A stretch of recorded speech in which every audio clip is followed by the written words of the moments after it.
If you tried to buy a coffee with a random piece of paper, you'd be kicked out of the coffee shop.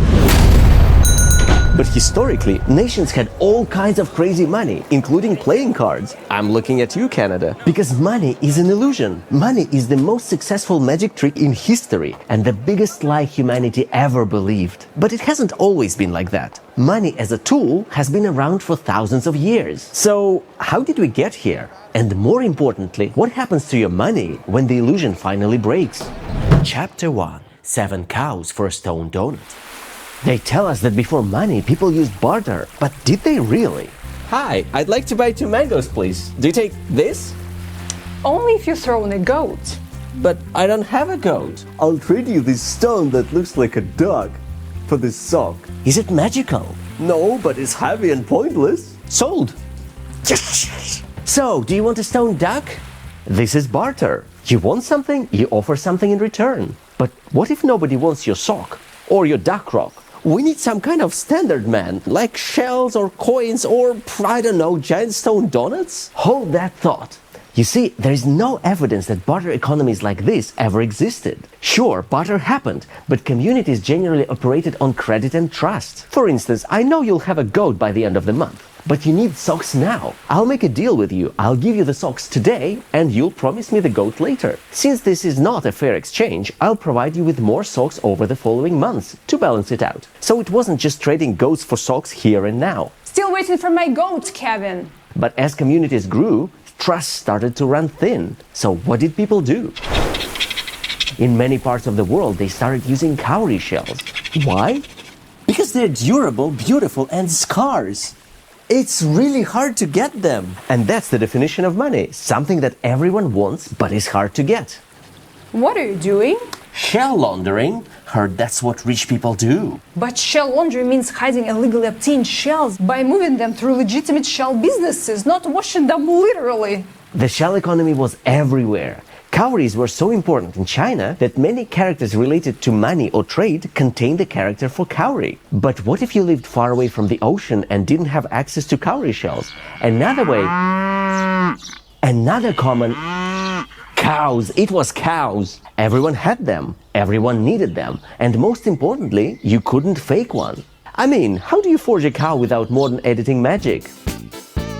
Exactly. And hey, cow money had perks. You didn't need to carry it. It walked itself.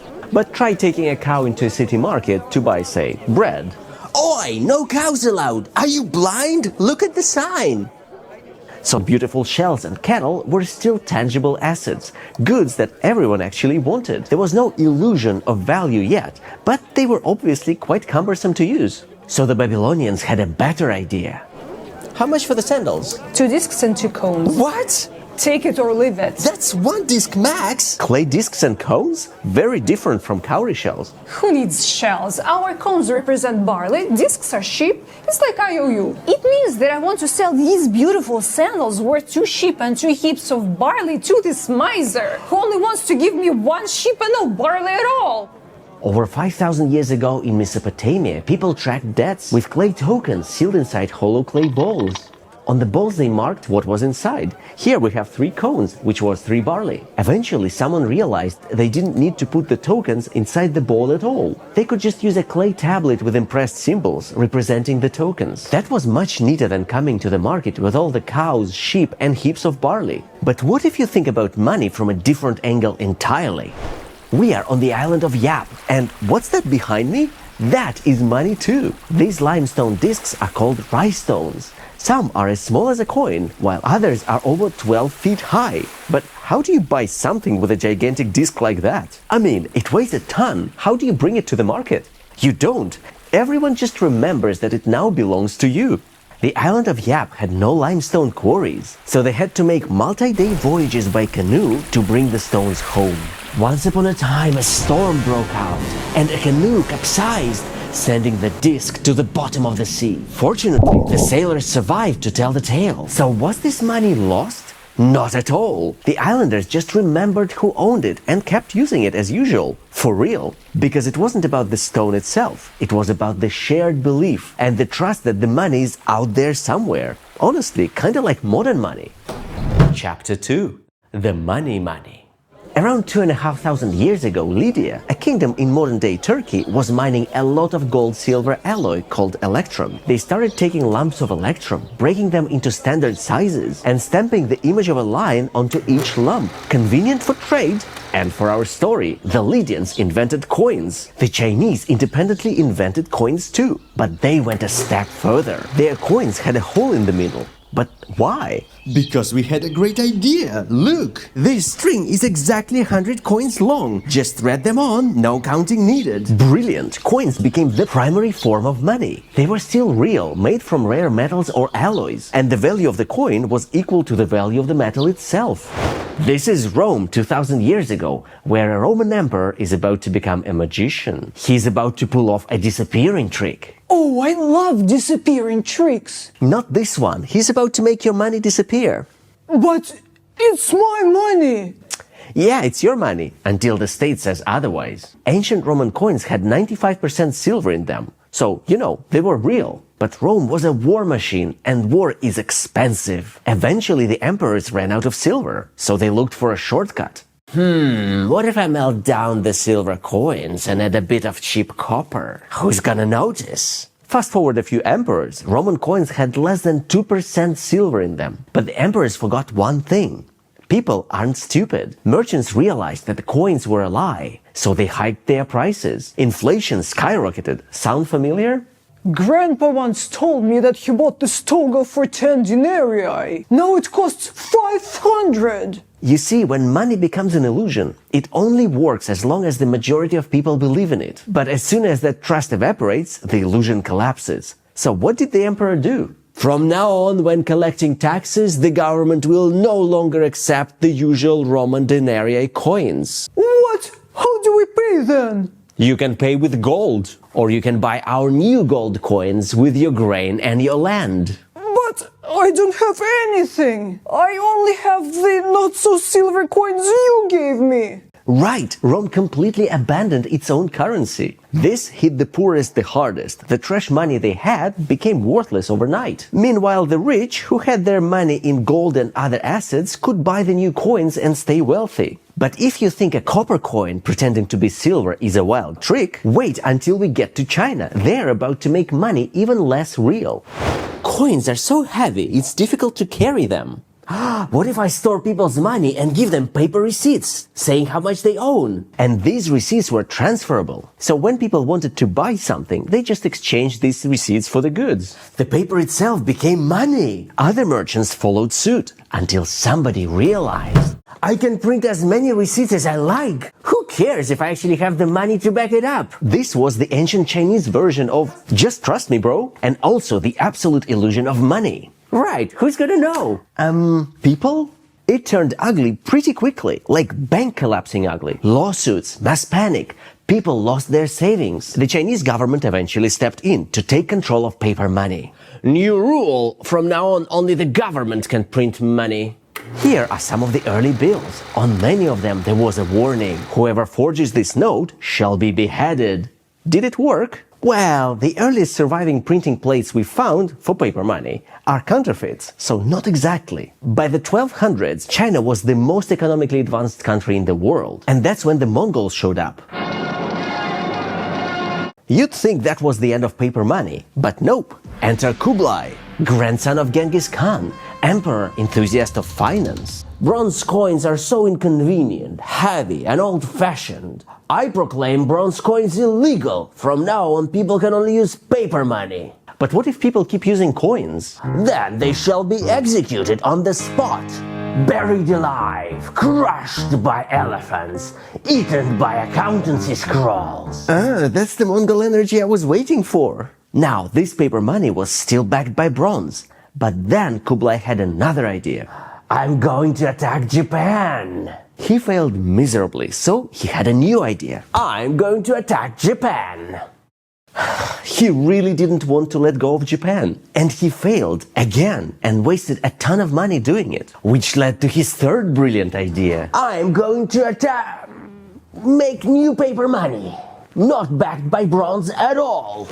Yeah, after those costly wars, the government was broke, so they got rid of the bronze standard. For the first time in history, it was just paper. No metal, no backing. It was basically just Trust Me Bro version 2.0. Absolute illusion. But it worked. For a while, until a new Chinese emperor came to power by overthrowing the Mongols.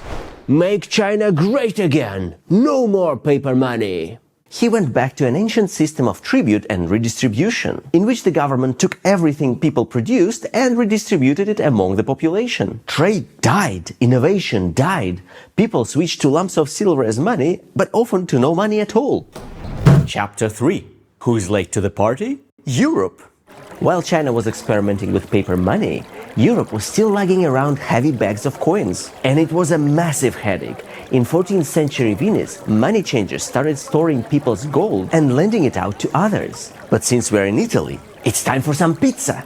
Pizza? Seriously? What is it with you foreigners? It's like the only Italian you know is pizza, pasta and mamma mia. That's literally all I know in Italian.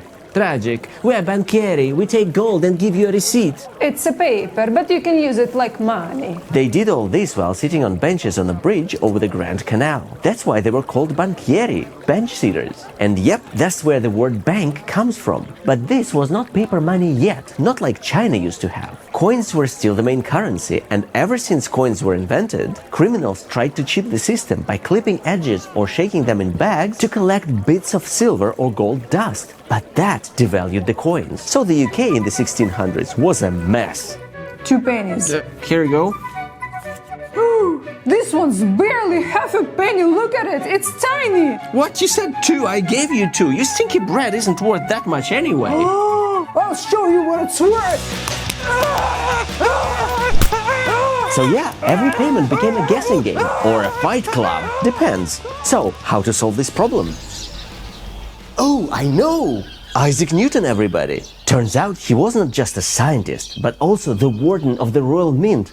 Whatever that means. It means that I'm responsible for fixing the money problems. And here is my solution. From now on, all the coins will have these ridges along the coin's edge. If someone clipped this coin, you can easily see it and refuse it. It also made forgery much more difficult. But sometimes even that was not enough. It's the end of the 17th century, and this is King William III of England. I'm going to attack Japan. Japan? France. I meant France. But sire, we don't have enough money.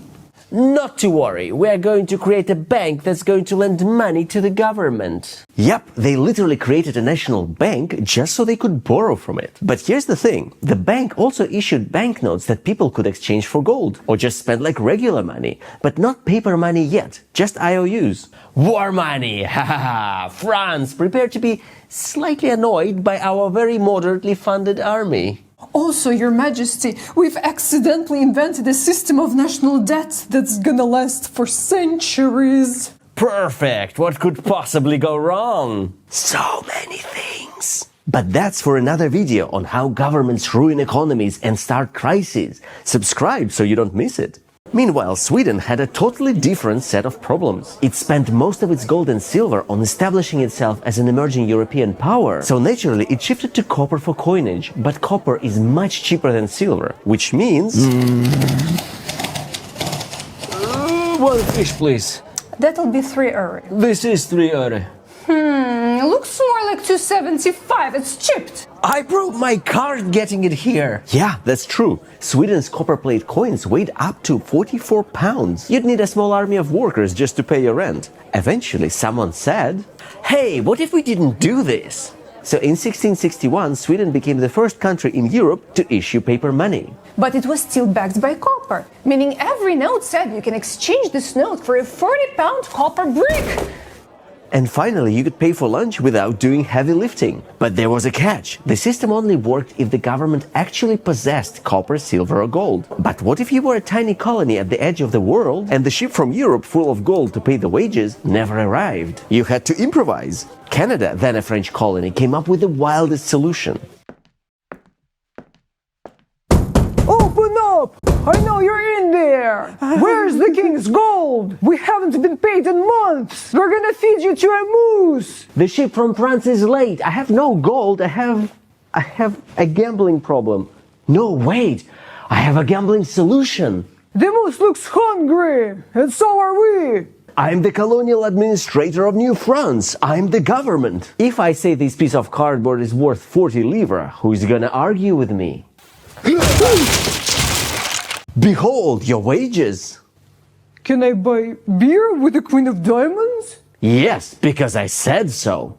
Yeah, that's a true story. Jacques de Mules confiscated every single deck of playing cards he could find in the colony. He cut them into different shapes to represent different denominations, personally signed them, and stamped them with his wax seal. But why did the merchants of Quebec accept a torn two of spades for a barrel of flour? Because I promised that as soon as the ship arrived from France, I would exchange the cards for real gold. The merchants had no other options. But when the ship finally arrived, These cards are so much lighter than silver or gold. I'll keep using them instead of carrying heavy coins. right, they kept using the card money for decades. However, believing in this illusion eventually cost them dearly. The government realized they could just keep making the card money without the gold to back it up. Like with many other countries, the US, they abused the power of illusionary currency. They printed way too much, created massive inflation, and when the people finally demanded their gold, the crown paid out only a fraction of what they owed. Speaking of the US, while Canadians were playing a guessing game, as in guess if my money is real,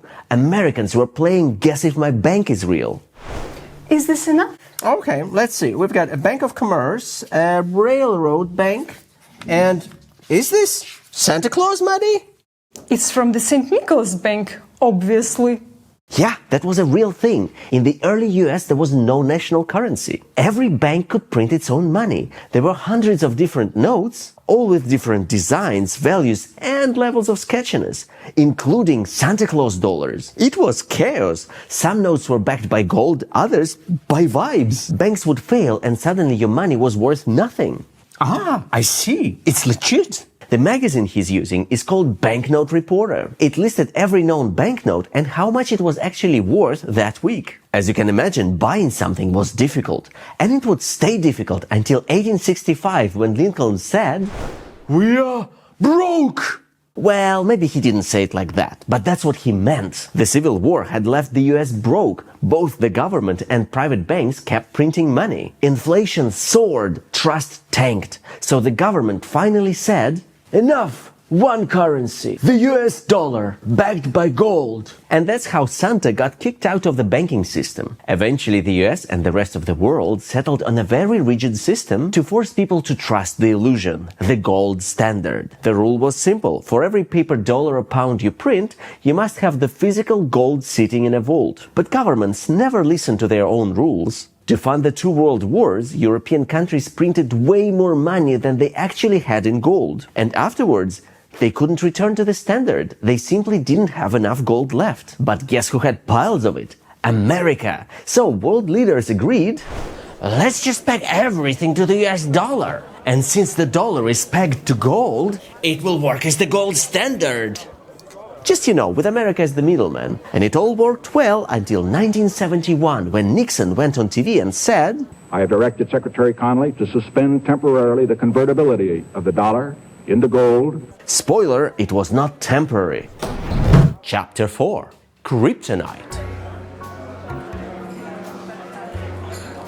Your check, sir. Uh-oh. No cash. Embarrassing, right? It actually happened to Frank McNamara, except tonight it's totally planned. Good thing I have this. Sir, this is cardboard? Exactly.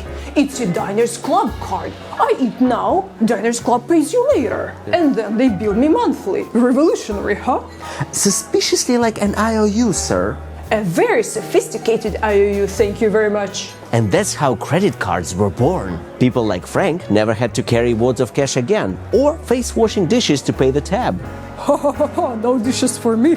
Congratulations, sir. To be frank, he wouldn't be washing any dishes anyway. The system worked only for the wealthy elite. A few years later, Visa and MasterCard entered the scene. They brought the cards to the masses. And so money became even more illusionary. Now you could pay without even touching it. But now let's move to the computer age.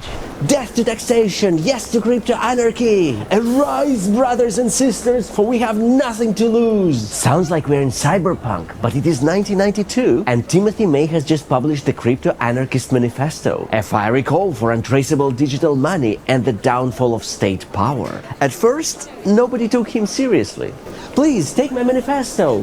Please. Anyone?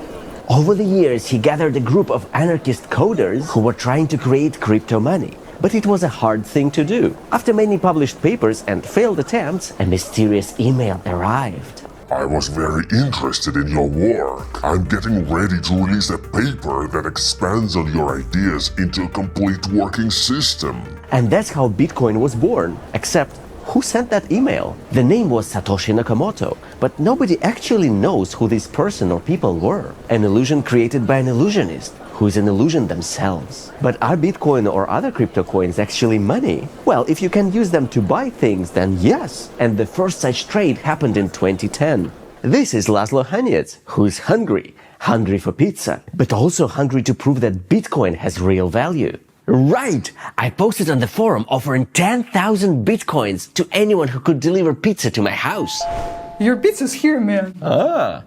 Yes, Laszlo really paid 10,000 Bitcoins for 2 pizzas. They are considered the most expensive pizzas ever bought. Right now, they would cost over $1 billion. But back then, they were only $41. So am I gonna be a billionaire? Only if you hodl for 15 years, ignore every crash, and resist selling when it hits $100, $1,000, $10,000. So basically, no. No, he held it for a while and made some money, which he spent traveling the US with his girlfriend. But nobody regrets anything, right? At the moment of that trade, Bitcoin became a new type of money. That continued the spiral of making money less and less real. And this is a problem, because as soon as governments or the elites start abusing this system, trust evaporates. It is such a thin line, and when it is crossed, it is very hard to get that trust back. That's why the price of gold keeps rising, why inflation is so hard to beat, and why governments do their best to stop us from thinking about the fact that we trade the most important thing we have, our lives, for pieces of paper backed by nothing. Just a shared hallucination that collapses when the ruling elites overuse it. To find out about another hallucination we got tricked into believing, check out this video where we dive into how corporations made us slaves to time and made us feel guilty whenever we are not productive enough. Please subscribe and join our secret society.